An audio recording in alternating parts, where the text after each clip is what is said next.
Irmãos e irmãs, vamos a mais um momento da nossa liturgia da palavra nos meus endereços telemáticos. @Paulo Roberto Maciel, Maciel 7919. Você vai ao YouTube com mais de 10 mil vídeos. Temos o Instagram também, @Paulo Roberto Maciel 6 barra. O Facebook é só digitar Paulo Roberto Maciel, Maciel no campo de busca e vai lá. Você chega lá. Temos o blog também, repórterpaulomaciel.blogspot.com. Eu faço isso para colaborar com os meus amigos presidentes de celebrações na Igreja Católica e pesquisando em sites fidedignos, como por exemplo revista.arautos.org e novaaliança.com.br. Liturgia referente ao dia 13 de setembro de 2024, sexta-feira, dia de São João Crisóstomo, bispo e doutor da Igreja. No rito temos o prefácio comum ou dos pastores e o ofício da memória. A cor dos paramentos litúrgicos é branca, conforme eu estou aqui simbolizando. Estou com branco aqui justamente, para mostrar que esta é a cor do dia. Vamos à antífona da entrada. Os sábios brilharão como o esplendor do firmamento, e os que ensinam a justiça para muitos brilharão como as estrelas para sempre. Daniel 12, versículo 3, é de onde foi tirado esse texto. Oração da coleta agora. Rezemos. Ó Deus, força dos que esperam em vós, quisestes que o bispo São João Crisóstomo brilhasse por sua admirável eloquência e coragem nas tribulações. Concedei que, instruídos por seus ensinamentos, sejamos fortalecidos pelo exemplo de sua invencível constância. Por nosso Senhor Jesus Cristo, vosso Filho, que é Deus, e convosco vive e reina na unidade do Espírito Santo por todos os séculos dos séculos. Assim seja. Primeira leitura da primeira epístola de São Paulo aos Coríntios, capítulo 9, versículos do 16 ao 19, do 22b ao 27. Irmãos, pregar o Evangelho não é para mim motivo de glória, é antes uma necessidade para mim, uma imposição. Ai de mim, se eu não pregar o Evangelho! Se eu exercesse minha função de pregador por iniciativa própria, eu teria direito a salário. Mas como a iniciativa não é minha, trata-se de um encargo que me foi confiado. Em que consiste então o meu salário? Em pregar o Evangelho, oferecendo-o de graça e sem usar os direitos que o Evangelho me dá. Assim, livre em relação a todos, eu me tornei escravo de todos, a fim de ganhar o maior número possível. Com todos eu me fiz tudo para certamente salvar alguns. Por causa do Evangelho eu faço tudo para ter parte nele. Acaso não sabeis que os que correm no estádio correm todos juntos, mas um só ganha o prêmio? Correi de tal maneira que conquisteis o prêmio. Todo atleta se sujeita a uma disciplina rigorosa em relação a tudo. E eles procedem assim para receberem uma coroa corruptível. Quanto a nós, a coroa que buscamos é incorruptível. Por isso eu corro, mas não à toa. Eu luto, mas não como quem dá murros no ar. Trato duramente o meu corpo e o subjugo, para não acontecer que, depois de ter proclamado a boa nova aos outros, eu mesmo seja reprovado. Palavra do Senhor, graças a Deus. Agora é o Salmo responsorial. Salmo 83, na Bíblia Vulgata, e 84, na Bíblia de tradução do texto hebraico, Bíblia de Jerusalém. Quão amável, ó Senhor, é vossa casa. Repitamos. Quão amável, ó Senhor, é vossa casa. Minha alma desfalece de saudades e anseia pelos átrios do Senhor. Meu coração e minha carne rejubilam e exultam de alegria no Deus vivo. Quão amável, ó Senhor, é vossa casa!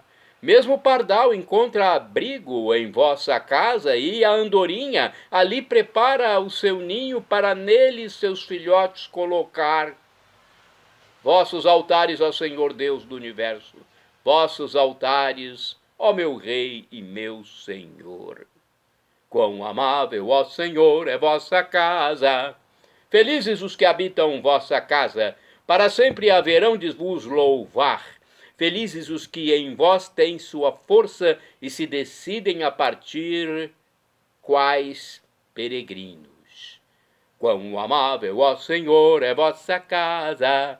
O Senhor Deus é como um sol, é um escudo, e largamente distribui a graça e a glória. O Senhor nunca recusa bem algum àqueles que caminham na justiça.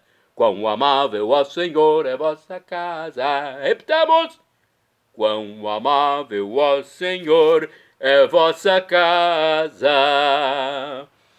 Vamos aclamar o Santo Evangelho com João 17, versículo 7, e depois proclamar o Evangelho com Lucas, capítulo 6, versículos de 39 a 42. Primeiro a aclamação, que é curtinha. Aleluia, aleluia, aleluia, aleluia, aleluia, aleluia, aleluia, aleluia, aleluia, aleluia. Vossa palavra é a verdade. Santificai-nos na verdade. Aleluia, aleluia, aleluia, aleluia, aleluia, aleluia, aleluia, aleluia, aleluia, aleluia. O Senhor esteja convosco. Ele está no meio de nós. Proclamação do Evangelho de Jesus Cristo segundo São Lucas. Glória a vós, Senhor. Pelo sinal da Santa Cruz, livra-nos Deus, nosso Senhor, dos nossos inimigos.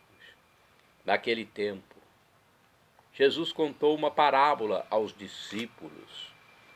Pode um cego guiar outro cego? Não cairão os dois num buraco? Um discípulo não é maior do que o mestre. Todo discípulo bem formado será como o mestre.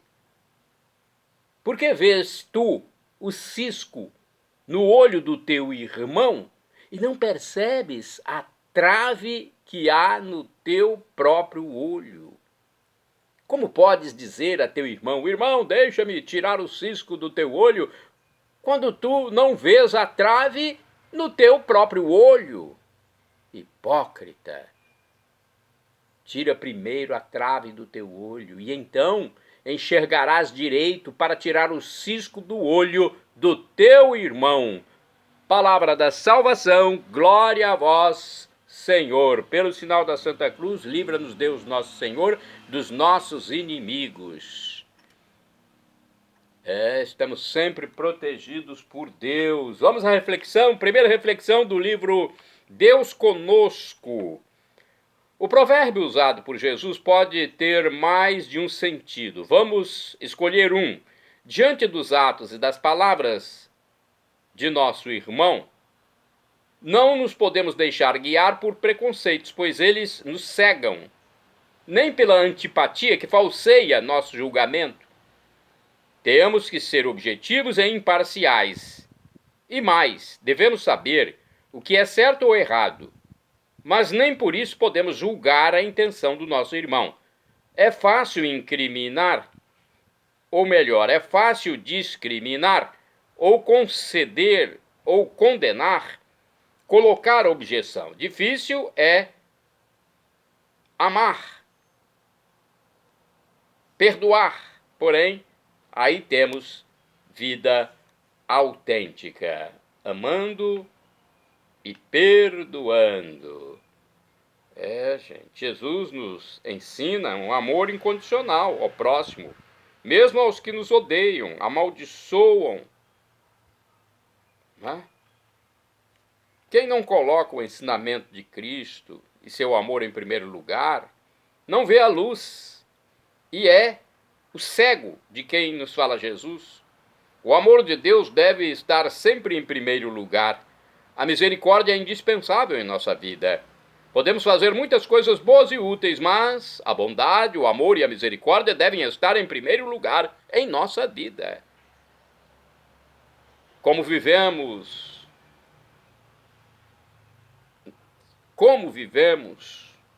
nossa fé e como somos a Igreja Católica de Cristo. Certamente o Evangelho de hoje tem muito para nos dizer. Mais uma reflexão do livro Palavra e Vida. Está aqui escrito o seguinte: pode acaso um cego guiar outro cego? Diz Jesus. É pela meditação da Palavra de Deus que podemos entrever o caminho que leva a Deus e desfazer os conceitos errados que fazemos sobre Ele. Não devemos ter medo do Senhor, pois Ele é cheio de misericórdia. Assim poderemos ajudar os outros a caminhar, mas não pensemos que somos melhores do que aqueles a quem desejamos iluminar. Somos tão pecadores quanto os demais homens. Nunca poderemos achar que sabemos tudo, sempre teremos ensinamentos de vida ao entrarmos em contato com a verdade de cada um. Muito genérico esse texto. Vamos a outro aqui, do livro Dia a Dia com o Evangelho. Tendência habitual do ser humano é apontar os defeitos alheios. Os fariseus, algumas vezes, foram chamados de cegos por Jesus. Por se acharem melhores que os outros, pensavam ter as credenciais para criticar o próximo. Muitas vezes, censuraram o comportamento de Jesus e de seus discípulos. Jesus quer melhorar na vida comunitária o nível de relacionamento humano. Madre Teresa de Calcutá, por exemplo, dizia: quem julga as pessoas não tem tempo para amá-los. Então sigamos os conselhos do mestre. Ninguém é tão perfeito que tenha condições de remexer a vida dos outros. Cuidado, a ânsia de corrigir um pequeno defeito do próximo pode significar que temos o mesmo defeito em grau bem maior. Olhemos, portanto, nossos irmãos e irmãs com o olhar puro e misericordioso do Pai Celeste.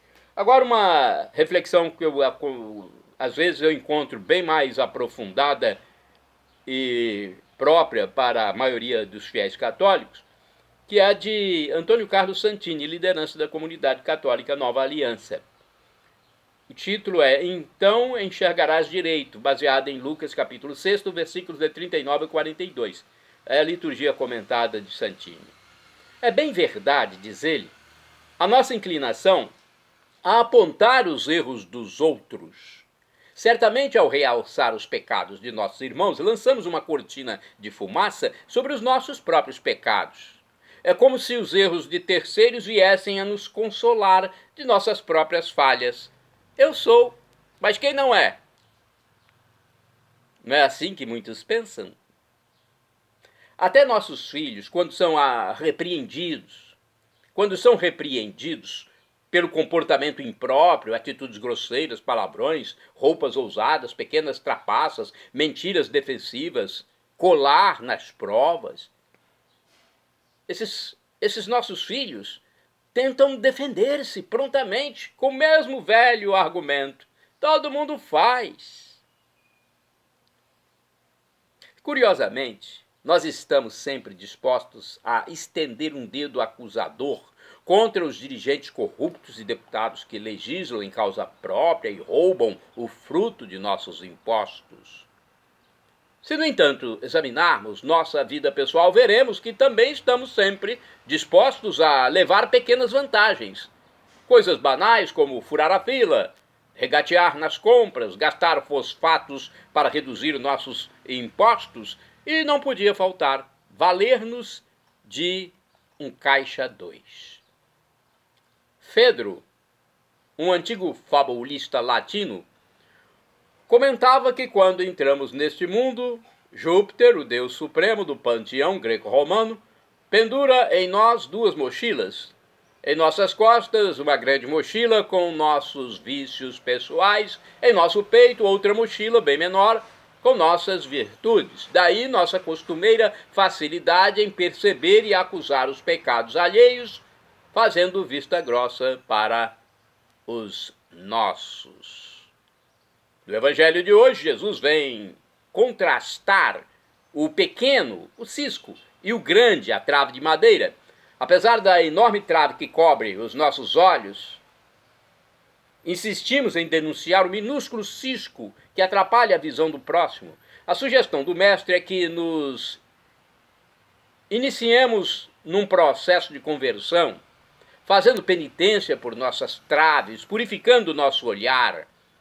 Depois disso, quem sabe, nós teríamos condições de ajudar os nossos irmãos a enxergarem melhor. Enquanto não aceitamos essa proposta, vamos merecer de Jesus o rótulo de hipócritas.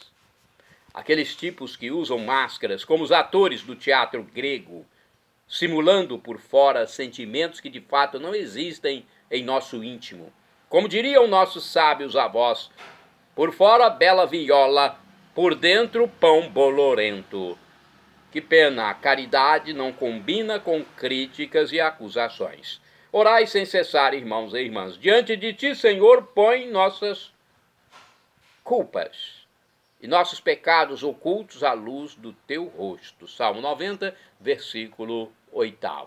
Vamos aos santos do dia agora. Dia 13 de setembro é dia de São João Crisóstomo. Os santos são canonizados, seres humanos que seguiram Jesus, que fizeram o que Jesus mandou: amai-vos uns aos outros como eu vos amei. Por isso são santos. Pessoas comuns que simplesmente seguiram fielmente o que Jesus mandou fazer. João Crisóstomo foi bispo e doutor da igreja. Após a morte de sua mãe, retirou-se para o deserto, chamado a Antioquia, foi ordenado diácono, sacerdote e depois nomeado bispo e patriarca na sede de Constantinopla. Na época, era a capital do Império do Oriente. Pelo fogo e sabedoria de suas palavras, foi cognominado de Crisóstomo, palavra grega que significa boca de ouro. Morreu no exílio, no ano 407, deixando abundante produção intelectual. Aqui no site rs21.com.br, da rede Século XXI de televisão, eu encontrei uma biografia de São João Crisóstomo. Foi um grande orador no seu tempo. Todos os escritos dizem que multidões se juntavam ao redor do púlpito onde estivesse discursando. Tinha o dom da oratória e muita cultura, uma soma muito valiosa para a pregação do cristianismo. João nasceu no ano 309 em Antioquia, na Síria, Ásia Menor, procedente de família muito rica, considerada pela sociedade e pelo Estado. Seu pai era comandante de tropas imperiais no Oriente, um cargo que cedo causou sua morte. Mas a sua mãe, Antusa, piedosa e caridosa, agora santa, providenciou para o filho ser educado pelos maiores mestres do seu tempo, tanto científicos quanto religiosos, não prejudicando sua formação. O menino, desde pequeno, já demonstrava vocação religiosa, grande inteligência e dons especiais. Só não se tornou eremita no deserto por insistência da mãe. Mas depois que ela morreu, já conhecido pela sabedoria, prudência e pela oratória eloquente, foi viver na companhia de um monge no deserto durante 4 anos. Passou mais 2 anos em uma gruta sozinho, estudando as Sagradas Escrituras. E então considerou-se pronto. João voltou para Antioquia, ordenou-se sacerdote, e sua cidade vivia a efervescência de uma revolta contra o imperador Teodósio I. O povo quebrava estátuas do imperador e de membros de sua família. Teodósio, em troca, agia ferozmente contra tudo e contra todos. Membros do Senado estavam presos, famílias inteiras tinham fugido e o povo só encontrava consolo nos discursos e pregações de João, chamado por eles de Crisóstomo. Isto é, boca de ouro, tanto que foi incumbido de dar à população a notícia do perdão imperial. Alguns anos se passaram e a fama do santo só crescia. Quando morreu o bispo de Constantinopla, João foi eleito para sucedê-lo. Constantinopla, para quem não sabe, era a grande capital do Império Romano que havia transferido o centro da economia e cultura do mundo, de então, para a Ásia Menor. Entretanto, para João era apenas um local onde o clero estava mais preocupado com os poderes e luxos terrenos do que os espirituais. Lá reinavam a ambição, a avareza, a política e a corrupção moral. Como bispo, abandonou então os discursos e dispôs-se a enfrentar a luta e, como consequência, a perseguição. Arrumou inimigos, tanto entre o clero quanto na corte, todos liderados pela imperatriz Eudóxia. Conseguiram tirar João Crisóstomo do cargo, que foi condenado ao exílio. Mas essa expulsão da cidade provocou revolta tão intensa na população que o bispo foi levado de volta para reassumir seu cargo. Entretanto, 2 meses depois, foi exilado pela segunda vez. Agora, já com a saúde muito debilitada, ele não resistiu e morreu. Era 14 de setembro do ano 407. Sua honra só foi limpa quando morreu a família imperial e voltou a paz entre o clero e a igreja. O Papa ordenou o restabelecimento de sua memória. O corpo de João Crisóstomo foi levado de volta a Constantinopla no ano 438, num longo cortejo em procissão solene. Mais tarde, suas relíquias foram trasladadas para Roma, onde repousam no Vaticano. Dos seus numerosos escritos destaca-se o pequeno livro Sobre o Sacerdócio, um clássico da espiritualidade monástica. São João Crisóstomo é venerado um dia antes da data de sua morte, em 13 de setembro. São João Crisóstomo, rogai por nós.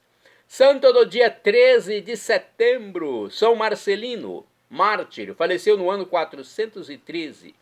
Marcelino foi amigo de São Jerônimo e Santo Agostinho. Com os dois santos, Marcelino manteve correspondência. Foi morto ao defender a fé católica nas controvérsias com os hereges donatistas.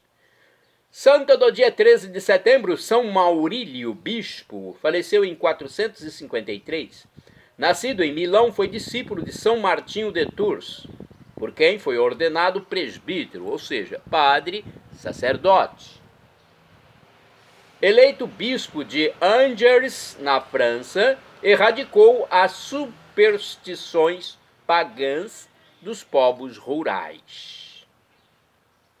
Santo do dia 13 de setembro, Santo Amado Abade, faleceu em 629. Foi sacerdote e monge insigne por sua austeridade. Governou com sabedoria o mosteiro de Rabend, na França. Santo do dia 13 de setembro, Santo Amado de Sion, bispo, do ano 690. Por ordem do rei Teodorico da Austrália, Amado de Sion foi exilado de sua diocese de Sion, na Suíça, para um mosteiro de Breuil, na França. Nesse local, ele morreu. Santa do dia 13 de setembro, Beata Maria de Jesus Lopes Rivas, religiosa, faleceu em 1640, priora do convento carmelita de Toledo, discípula de Santa Teresa de Ávila. Maria de Jesus Lopes Rivas foi caluniada e deposta do cargo. Suportou tudo com grande caridade. Santo do dia 13 de setembro, Beato Aurélio Maria, ou bem-vindo Villalon a Sebron. Foi um religioso e mártir, faleceu em 1936. Aurélio Maria foi membro da Congregação dos Irmãos das Escolas Cristãs e foi morto pelos que tinham ódio à Igreja Católica. Shalom Adonai é uma expressão hebraica que significa a paz de Deus. É o que eu desejo para todos vocês. El Shaddai, também do hebraico, significa Deus onipotente, Deus todo-poderoso. Ele proverá aquilo que você deseja, se for para o seu bem. O professor e escritor de mais de 100 livros da Igreja Católica, Felipe Rinaldo Queiroz de Aquino, em seu canal no YouTube, onde responde as nossas dúvidas, diz que Deus pode nos dar uma dessas 3 respostas quando suplicamos algo: sim, não ou espere. A que for melhor ele nos dará. Afinal de contas, é o nosso divino Pai Celestial. Sabe o que é melhor para nós. É onisciente. Até na Terra, nosso Pai físico, biológico, nos dá um não de vez em quando. Então, se Deus lhe der um não, não se preocupe, é o melhor para você. E Deus sabe tirar das coisas ruins, aparentemente ruins para nós, tirar coisas boas. Ele é onipotente, ele pode tudo, é o criador do universo. E agora eu clamo do aramaico dialeto de Jesus, Maranatá, como dizemos nós católicos, ou Maranata, como dizem nossos irmãos separados, os evangélicos ou protestantes. Não importa, a pronúncia e o significado é o mesmo. Vinde, Senhor Jesus. Senhor, vem, vem, Senhor. Um dia ele voltará, e quem for salvo terá corpo glorificado, como o de Jesus ressuscitado, como os dos anjos de Deus. Teremos corpo glorificado. Para isso, creia em Jesus como Deus, esse Deus do amor infinito que morreu na cruz por nós, venceu a morte ressuscitando, ascendeu ao céu e está à direita do Pai Celestial, como nosso sumo sacerdote eterno, nosso irmão primogênito, nosso mediador. Creia em Jesus como Deus, arrependa-se dos seus pecados e seja batizado. E nos encontraremos com corpos de anjos, semelhantes a anjos, na vida eterna. Perdão, Senhor, pelos meus pecados passados, presentes, futuros, físicos, espirituais, pecados do pensamento, palavras, atos e omissões, e me dê a vida eterna. Meu Jesus, eu quero a vida eterna convosco. @ Paulo Roberto Maciel 6 /.